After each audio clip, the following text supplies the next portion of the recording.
हर रात की तरह आज भी मैं देर रात घर पहुंचा। हमेशा से कोई भी गलत आदत न होने के कारण कॉलोनी में कोई भी मुझे देर रात आने पर गलत नजरों से नहीं देखता था।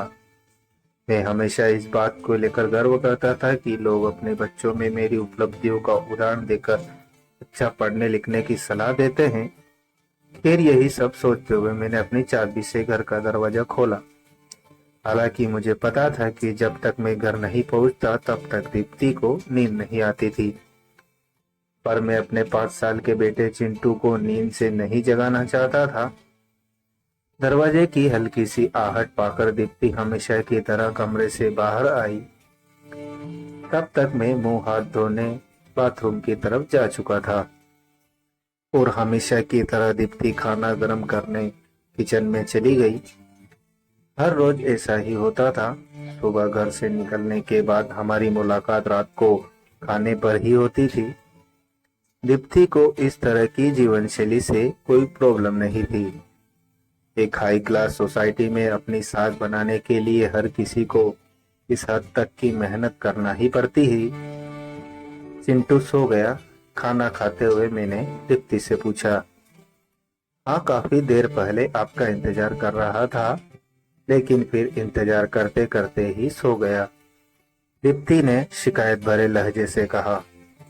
लेकिन हर बार की तरह मैंने मुस्कुराकर बात को टाल दिया। अगली सुबह रात को देर से सोने के कारण हर रोज मैं सुबह देर से ही उठता था, लेकिन जब तक मैं उठता तब तक चिंटू स्कूल चला जाता था। चिंटू की हमेशा शिकायत रहती थी कि मैं उसे कभी बाहर घुमाने नहीं ले जाता, और वो शायद इसी बात को लेकर वो मुझसे नाराज भी था। हमेशा की तरह मैंने उठकर दीप्ति को आवाज लगाई और बाथरूम में घुस गया। थोड़ी देर में ही दीप्ति नहाने के लिए गर्म पानी ले आई। तुम नहीं होती तो मेरा क्या होता। हमेशा की तरह मैंने पानी की बाल्टी लेते हुए अपना घिसा पिटा डायलॉग मारा और हमेशा की तरह ही दीप्ति मुस्कुराते हुए खाने की तैयारी करने किचन में चली गई। खैर, ऑफिस के लिए तैयार होकर जब मैं डाइनिंग टेबल पर आया तो चिंटू मुंह फुलाए बैठा था। क्या बात है जनाब, आज स्कूल नहीं गए? मैंने प्यार से चिंटू के बालों पर हाथ घुमाते हुए बोला। आज संडे है, चिंटू ने गुस्से भरी आवाज से कहा। काम की भागदौड़ में मैं यह भी भूल गया था कि आज संडे है, और आज दिन में मैंने चिंटू के साथ मूवी जाने का प्रॉमिस किया था। लेकिन आज तो मुझे ऑफिस जाना था।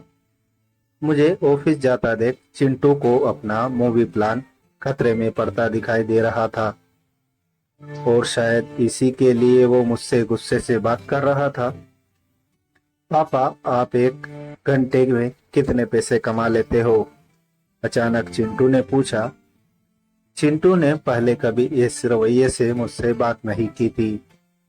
शायद गुस्से में उसने ऐसा कह दिया। लगभग 1,000 रुपए, मैंने कहा। क्या आप मुझे 500 रुपए उधार दे सकते हो? चिंटू ने कहा। लेकिन तुम्हें पैसे क्यों चाहिए? मैंने थोड़ा गंभीर होते हुए पूछा। मुझे चाहिए, चिंटू ने बनावटी मुंह बनाते हुए कहा। फिर मैंने चिंटू को 500 रुपए दे दिए। चिंटू उठा और अंदर से अपनी गुल्लक ले आया। चिंटू ने अपने गुल्लक से 500 रुपए निकालकर 1,000 रुपए मेरे हाथ में रखते हुए कहा, क्या आप कल मुझे आपका 1 घंटा दे सकते हैं? मुझे आपके साथ बैठकर खाना खाना है। बहुत बिगाड़ रखा है तुम्हारी मम्मी ने तुम्हें।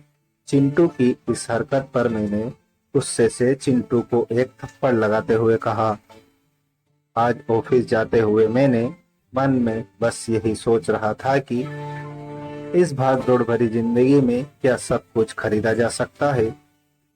हालांकि मैं भी तो चिंटू को यही सिखा रहा था।